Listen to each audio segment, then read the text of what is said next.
আমি যাচ্ছি ব্যাঙ্গালোর শ্রী শ্রী রবিশঙ্করজির সঙ্গে দেখা করতে। অনেক দিনের পেন্ডিং ছিল, তারা ডেট দিয়েছেন আমাকে, আজকে চিঠি দিয়েছেন দেখা করার জন্য। তো সেই জন্য ব্যাঙ্গালোরে রওনা হচ্ছি, কালকেই ফিরবো। আজকেই কেন? মানে আজকের দিনটা তো একটা আজকে ডেট আমরা কনফার্ম করেছেন চিঠি দিয়ে, শ্রী রবিশঙ্কর থাকবেন। তো আজকে ডেট, আর এখানে আমার কোনো কাজ নেই আজকে। কিন্তু বারে বারে অভিমানী দিলীপদার কথাই আমরা শুনতে পাচ্ছি, জানতে পাচ্ছি, দেখতেও পাচ্ছি। আপনি দিলীপ ঘোষ কোনো অভিমান করেনি, ছোটবেলা থেকে আজ পর্যন্ত কাজ করেছে, লোকের অভিমান ভাঙিয়েছে। প্রধানমন্ত্রী কি নিজে বুঝতে পারছেন না যে দিলীপ ঘোষ এই মানুষটি এটা একসময় বিজেপিকে? প্রধানমন্ত্রী কি বুঝছেন না বুঝছেন সেটা প্রধানমন্ত্রীর উপরে ছেড়ে দিন।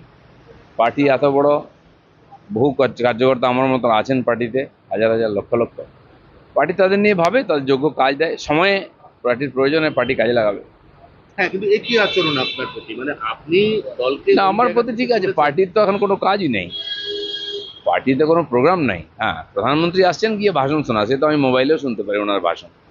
আর আসতেই থাকবেন উনি, তার সঙ্গে ভাষণ শোনার জন্য যাওয়ার দরকার নেই। অন্য কাজ যখন দেবে পার্টি, সেই কাজে লেগে যাবো। এর আগে অমিত শাহ, জেপি নাড্ডা এবং খুব সম্ভবত আজকেও রবিশঙ্করজির সাথে আপনার যে 2026-এর যে আপনার আসন খড়গপুর, এটা আপনি স্টিক করে আছেন, বা আপনি বলছেন ওখানেই আপনার সংগঠন সব পার্টি থেকে যদি ভালো। মনে করে আমার ইলেকশন লড়া উচিত, আমি 3বার লড়েছি। পার্টি দুবার আমাকে প্রথম জিজ্ঞেস করেছিল কোথায় লড়তে চাও, আমি বলেছি জিতেছি। তৃতীয়বার পার্টি বলে দিয়েছে ওখানেই লড়তে হবে, আমি লড়েছি, জিতিনি। তো পার্টি, আমরা কার্যকর্তা, পার্টি যারা ডিসিশন নেন তার উপর পুরো ভরসা আছে। তারা যেটা বলবেন ঠিক আছে, যদি বলেন যে তোমার ইলেকশন লড়ার দরকার নেই, অন্য কাজ করো, ওকে। তো সেই জন্য ওটা নিয়ে খুব বেশি চিন্তা করি না। পশ্চিমবাংলার মানুষ পরিবর্তন চাইছেন। এখানে যে ধরনের অনাচার চলছে, যে ধরনের প্রশাসনিক আর মানে অব্যবস্থা চলছে, ভেঙে পড়েছে, পরিবর্তন চাইছেন। ভারতীয় জনতা পার্টিকে আমরা দাঁড় করে দিয়েছি বিরোধী পার্টি হিসাবে। আমরা যোগ্য ক্ষমতায় আসার জন্য, সুশাসন দেওয়ার জন্য। এবার মানুষের আশীর্বাদ চাই, সেটা আমরা পরিশ্রম করে তাদের কাছ থেকে চেয়ে নেব।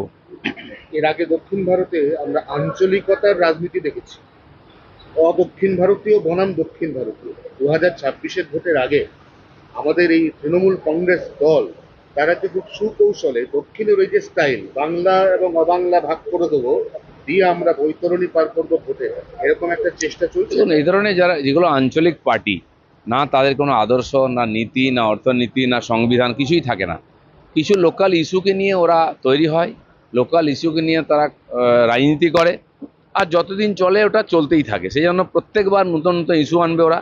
সমাজের দেশেরও চিন্তা করে না ওরা, ওরা রাজনীতির চিন্তা করে। দেশ ভাঙলো কি থাকলো, দেশের ক্ষতি হলো কি লাভ হলো, সমাজের কি হলো, কিছু যায় আসে না। তো টিএমসির মতো পার্টি যতদিন থাকবে, তারা এই ধরনের আঞ্চলিক আর বিচ্ছিন্নতাবাদী রাজনীতি করবে। কিন্তু বাংলার রাজনীতিতে তো এরকম ভাবে এর আগে কোনোদিন বাঙালি বনাম অবাঙালি লড়াই দেখা যায়। পশ্চিমবাংলার মানুষ অনেক চিন্তাশীল, জাগ্রত, দূরদর্শী। তাই তারা এখানে ব্রিটিশদের বিরুদ্ধে আন্দোলন শুরু করেছিলেন। তার আগেও এখানকার সংস্কৃতি, তারপরে পড়াশোনা, খেলাধুলা, সব যদি আমরা এগিয়েছিলাম আমাদের দূরদর্শিতার জন্য। এখনও বাঙালির মধ্যে প্রতিভা আছে। প্রায় 50 বছর ধরে অব্যবস্থার জন্য সব ভেঙে পড়েছে। এই প্রতিভারাই বাংলার বাইরে গিয়ে সাফল্যের সঙ্গে, সম্মানের সঙ্গে কাজ করছেন। বাংলার পরিবর্তন হলে ওগুলো ঠিক হয়ে যাবে, মানুষ এটা বুঝতে আরম্ভ করেছেন। दादा, एक मिनट है। आप आज प्राइम मिनिस्टर सिटिंग है, आप दिल्ली जा रहे हो। मैं बेंगलुरु जा रहा हूँ, श्री श्री रविशंकर जी के पास मिलना था, उन्होंने आज समय दिया है, तो आज जा रहा हूँ। मुझे यहाँ कोई काम नहीं है। हाँ, पब्लिक मीटिंग है माननीय प्रधानमंत्री जी का, बाकी सब लोग जाएंगे। আমি যাচ্ছি ব্যাঙ্গালোর শ্রী শ্রী রবিশঙ্করজির সঙ্গে দেখা করতে। অনেক দিনের পেন্ডিং ছিল, তারা ডেট দিয়েছেন আমাকে, আজকে চিঠি দিয়েছেন দেখা করার জন্য। তো সেই জন্য ব্যাঙ্গালোরে রওনা হচ্ছি, কালকেই ফিরবো। আজকেই কেন? মানে আজকের দিনটা তো একটা আজকে ডেট আমরা কনফার্ম করেছেন চিঠি দিয়ে, শ্রী রবিশঙ্কর থাকবেন। তো আজকে ডেট, আর এখানে আমার কোনো কাজ নেই আজকে।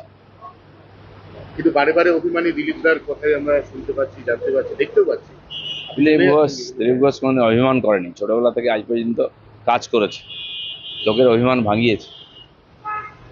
প্রধানমন্ত্রী কি নিজে বুঝতে পারছেন না যে দিলীপ ঘোষ এই মানুষটি এটা একসময় বিজেপিকে? প্রধানমন্ত্রী কি বুঝছেন না বুঝছেন সেটা প্রধানমন্ত্রীর উপরে ছেড়ে দিন। পার্টি এত বড়, বহু কার্যকর্তা আমার মতো আছেন পার্টিতে, হাজার হাজার লক্ষ লক্ষ। পার্টি তাদের নিয়ে ভাবে, তাদের যোগ্য কাজ দেয়, সময়ে পার্টির প্রয়োজনে পার্টি কাজে লাগাবে। হ্যাঁ, কিন্তু একই আচরণ আপনার প্রতি, মানে আপনি দলকে না, ওই আমার জায়গা প্রতি থেকে ঠিক আছে, তুলেছেন। পার্টির তো এখন কোনো কাজই নেই, পার্টিতে কোনো প্রোগ্রাম নাই। হ্যাঁ, প্রধানমন্ত্রী আসছেন গিয়ে ভাষণ শোনা, সে তো আমি মোবাইলেও শুনতে পারি ওনার ভাষণ, আর আসতেই থাকবেন উনি, তার সঙ্গে ভাষণ শোনার জন্য যাওয়ার দরকার নেই, অন্য কাজ যখন দেবে পার্টি সেই কাজে লেগে যাবো।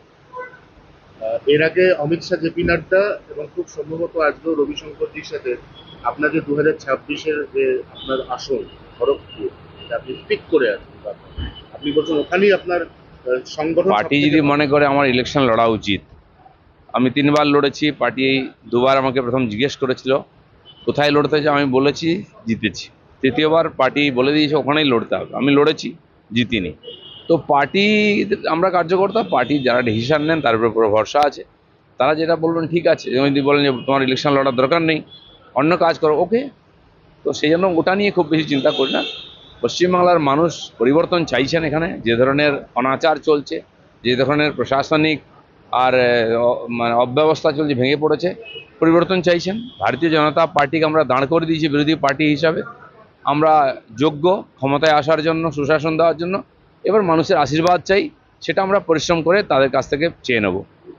এর আগে দক্ষিণ ভারতে আমরা আঞ্চলিকতার রাজনীতি দেখেছি, অদক্ষিণ ভারতীয় বনাম দক্ষিণ ভারতীয়। 2026-এর ভোটের আগে আমাদের এই তৃণমূল কংগ্রেস দল, তারা কিন্তু সুকৌশলে দক্ষিণের ওই যে স্টাইল, বাংলা এবং অবাংলা ভাগ করে দেবো, দিয়ে আমরা বৈতরণী পার করবো ভোটে, এরকম একটা চেষ্টা চলছে। দেখুন, এই ধরনের যারা, যেগুলো আঞ্চলিক পার্টি, না তাদের কোনো আদর্শ, না নীতি, না অর্থনীতি, না সংবিধান, কিছুই থাকে না।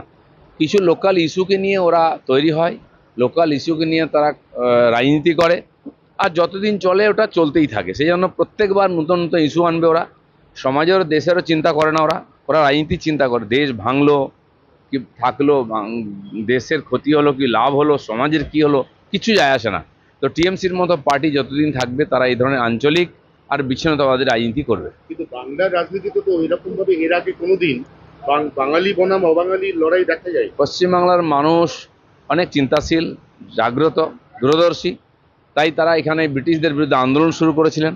তার আগেও এখানকার সংস্কৃতি, তারপরে পড়াশোনা, খেলাধুলা সব দিকে আমরা এগিয়েছিলাম আমাদের দূরদর্শিতার জন্য। এখনও বাঙালির মধ্যে প্রতিভা আছে, প্রায় 50 বছর ধরে অব্যবস্থার জন্য সব ভেঙে পড়েছে, এই প্রতিভারাই বাংলার বাইরে গিয়ে সাফল্যের সঙ্গে, সম্মানের সঙ্গে কাজ করছেন। বাংলার পরিবর্তন হলে ওগুলো ঠিক হয়ে যাবে, মানুষ এটা বুঝতে আরম্ভ করেছেন। दादा एक मिनट आप आज प्राइम मिनिस्टर सिटिंग है, आप दिल्ली जा रहे हो। मैं बेंगलुरु जा रहा हूँ, श्री श्री रविशंकर जी के पास मिलना था, उन्होंने आज समय दिया है, तो आज जा रहा हूँ। मुझे यहाँ कोई काम नहीं है। हाँ, पब्लिक मीटिंग है माननीय प्रधानमंत्री जी का, बाकी सब लोग जाएंगे।